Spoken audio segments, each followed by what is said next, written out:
കൊച്ചി മെട്രോയുടെ പേര് കേരള മെട്രോ എന്നാക്കുന്നു അല്ല CMR അങ്ങനെ ഒരു പദ്ധതി മുന്നോട്ട് വെച്ചിരുന്നു. നമ്മളൊക്കൊന്നും അറിയില്ല, നമുക്കൊന്നും അറിയത്തില്ല. അന്ന് സർക്കാരുമായിട്ട് ആലോചിക്കാതെ ഏകപക്ഷീയമായി പറയുന്ന കാര്യങ്ങളാണ്. സർക്കാരുമായിട്ട് ഇതുവരെ അത്ര ഒരു ആലോചന നടന്നിട്ടില്ല. സർക്കാരിൻ്റെ പരിഗണനയിലും ആ കാര്യമില്ല. സർക്കാരിൻ്റെ പരിഗണനയിൽ ആ കാര്യമില്ല. സർക്കാരുമായിട്ട് അവർ ആലോചിക്കാതെ അവർ പത്രവാർത്ത കൊടുത്തു കഴിഞ്ഞാൽ ഞാനെന്തിനാ പ്രതികരിക്കുന്നത്? സർക്കാരിൻ്റെ പരിഗണനയിലില്ല അങ്ങനെ ഒരു വിഷയം. ഭാവിയിലേക്ക് മാറ്റുന്നത് അല്ലെന്ന് എന്തിനാ ഇപ്പോൾ ആലോചിക്കുന്നത്? അങ്ങനെ ഒരു ആലോചന സർക്കാരിൻ്റെ പരിഗണനയിലില്ല. ആ വിഷയമില്ല. അവരാലോചിച്ചാൽ പോരല്ലോ, സർക്കാർ ആലോചിക്കണ്ടേ? അതറിയില്ല, എനിക്കറിയില്ല. അത് അവരോട് ചോദിക്കണം. നിങ്ങൾ എന്നോട് ചോദിച്ചിട്ട് കാര്യമുണ്ട്. ഇത് CM ഒന്ന് ചോദിച്ചു പോലുമില്ല, പിന്നീട് ആരോടും അന്വേഷിച്ചില്ല. ഇതെന്താണ്?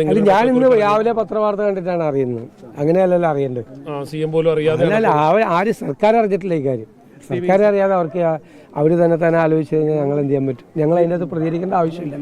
സർക്കാരിന്റെ കൂടി പങ്കാളിത്തം. സർക്കാരിന്റെ ആദ്യ ഓണമാണല്ലോ, പൊതുവൊരു സംസ്ഥാനത്ത് ഓണം മൂടെ എങ്ങനെയാണ്? തീർച്ചയായിട്ടും എല്ലാവരും വളരെ നമുക്കൊരു പ്രകൃതി ദുരന്തം ഉണ്ടായി, അതിൻ്റെ ഒരു സങ്കടവും വിഷമമൊക്കെ ഉണ്ട്.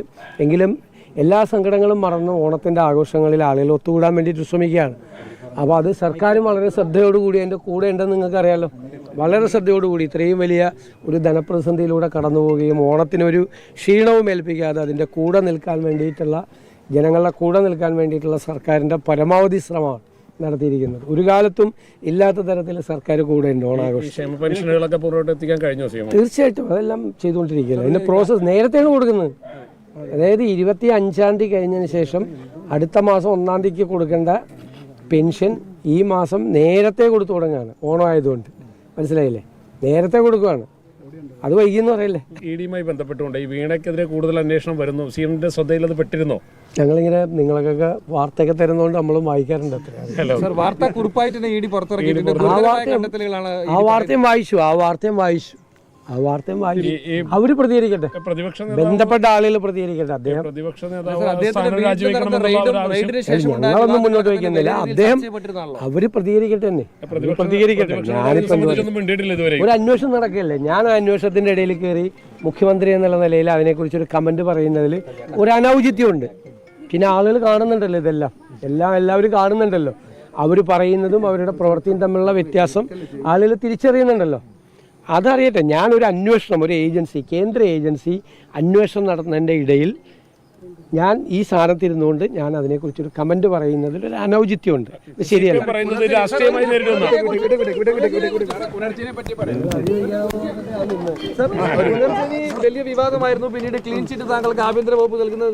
ആഭ്യന്തര വകുപ്പ് അല്ല നൽകിയത്, എനിക്ക് കഴിഞ്ഞ സർക്കാരാണ് ക്ലീൻ ചിറ്റ് നൽകിയത്. അത് ഇവിടെ നിരന്തരമായിട്ട് ചെയ്തുകൊണ്ടിരിക്കുകയാണ്. ഇപ്പൊ 5 വീടുകളുടെ ശിലാസ്ഥാപനമാണ് ഇന്ന് രാവിലെ നടക്കുന്നത്. വേറെ ഒരു 5 വീടുകളുടെയും പിന്നെ ഒരു 4 വീടിൻ്റെ ഫ്ലാറ്റിൻ്റെയും പണി ഇപ്പോൾ പൂർത്തിയാകാറായി. അതിവിടെ നടന്നുകൊണ്ടിരിക്കുകയാണ്. ഈ പ്രശ്നങ്ങൾ ഉണ്ടാക്കാൻ ശ്രമിക്കുന്നതിൻ്റെ ഇടയിലും ഇതെല്ലാം നടന്നുകൊണ്ടിരിക്കുകയാണ്. ഈ വർക്കെല്ലാം നടന്നുകൊണ്ടിരിക്കുക. അത് മുന്നോട്ട് പോകും. അത് അവർ തന്നെ അന്വേഷിച്ച് അവർ തന്നെ കണ്ടെത്തി ഒന്നുമില്ലെന്ന്, വീണ്ടും അവരൊന്നും കൂടി അന്വേഷിച്ച് വീണ്ടും കണ്ടെത്തി ഒന്നുമില്ലെന്ന്. ഇത്രയേ ഉള്ളൂ. അതങ്ങനെ പറയുമല്ലോ. അങ്ങനെ പറഞ്ഞുകൊണ്ടിരിക്കലാണല്ലോ ഈ രാഷ്ട്രീയത്തിലെ ഒരു പ്രശ്നം. അതാണല്ലോ, അവരുടെ മുമ്പിൽ 2 വിജിലൻസ് ഡയറക്ടർമാരുടെയും റിപ്പോർട്ട് ഇരിക്കുമ്പോഴാണ് അവർ തെരഞ്ഞെടുപ്പ് കാലത്ത് എനിക്കെതിരായിട്ട് പ്രചരണം നടത്തിയത്. അവരന്വേഷിച്ച അവരുടെ പോലീസിൻ്റെ 2 വിജിലൻസ് ഡയറക്ടർമാർ ഇത് പൂർണ്ണമായും നന്നായി നടത്തിയ ഒരു പദ്ധതിയാണ് എന്നാണ്. ഞാനൊരിക്കലും ഇത് രാഷ്ട്രീയ പ്രേരിതമായ അന്വേഷണമൊന്നും പറഞ്ഞിട്ടില്ല. ഞാൻ അങ്ങനെ ഒരിക്കലും പറയില്ല. അന്വേഷിച്ചോളാന്ന് പറഞ്ഞത്. അന്വേഷിച്ച് ക്ലീൻ ചിറ്റ് കിട്ടുമെന്നുള്ള ഉറപ്പ് എനിക്കുണ്ടായി. ഞാൻ എൻ്റെ പ്രസംഗം നിങ്ങളെടുത്ത് നോക്ക്. ഏത് ഏജൻസി അന്വേഷിച്ചാലും അതിനൊരു ക്ലീൻ ചിറ്റ് കിട്ടും. അവരെ അഭിനന്ദിക്കൂടി ചെയ്യുമെന്ന് ഞാൻ പറഞ്ഞിരുന്നു അസംബ്ലിയിൽ. ഞാൻ CBI അന്വേഷണം എന്ന് പറഞ്ഞപ്പോൾ ഞാൻ CBI കൂടി അന്വേഷിക്കട്ടെ.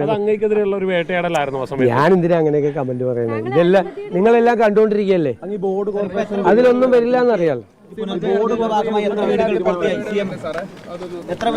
അത് നോക്കണം, ഇനിയിപ്പോൾ നോക്കണം. നേരത്തെ നമ്മൾ കഴിഞ്ഞ തെരഞ്ഞെടുപ്പ് കാലത്ത് അതുവരെ ഉണ്ടാക്കിയിരിക്കുന്നതിൻ്റെ ലിസ്റ്റ് കൊടുത്ത് ഇനി പുതിയത് നമ്മൾ കൊടുക്കണം. ഇപ്പോൾ നമ്മൾ ഏകദേശം ഒരു 100-150ഓളം വീടുകൾ നമ്മൾ പൂർത്തിയാക്കാൻ വേണ്ടി സഹായിക്കുന്നുണ്ട്. പൂർത്തിയാക്കാൻ വേണ്ടി വീട് പണി, കാരണം ലൈഫ് പദ്ധതിയിലേക്ക് 4 ലക്ഷം രൂപ കിട്ടുന്നുള്ളത് പൂർത്തിയാക്കാൻ പറ്റുന്നത്. അത് പൂർത്തിയാക്കാൻ വേണ്ടി 1 ലക്ഷം രൂപ മുതൽ 2 ലക്ഷം രൂപ വരെ നിരവധി വീടുകൾക്ക് 100-ലധികം 150ഓളം വീടുകൾക്കായിട്ട് കൊടുക്കുന്നുണ്ട്. പിന്നെ ഇതുപോലത്തെ തീരെ ബുദ്ധിമുട്ടുള്ള ആളുകൾക്ക് നമ്മളിതിപ്പോൾ 450 സ്ക്വയർ ഫീറ്റാണ് വീട്. ഇന്ന് 5 വീടുകളുടെ ശിലാസ്ഥാപനം